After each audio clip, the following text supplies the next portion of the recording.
सबैलाई जय नेपाल भन्न चाहन्छु।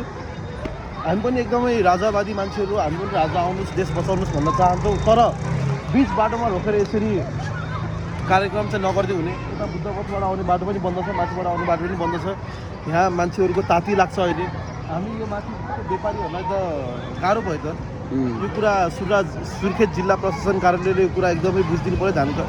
सुर्खेत जिल्ला प्रशासन कार्यालयको यो विषयमा ध्यानाकर्षण होस् भन्ने चाहन्छु।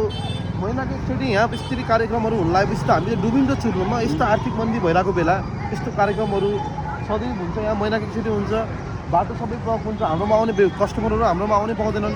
त्यसैले यस्तो कुरामा निज व्यक्ति अथवा निज कार्यालयको ध्यान जाओस्। व्यापारीहरूलाई घाटामा नराखौ।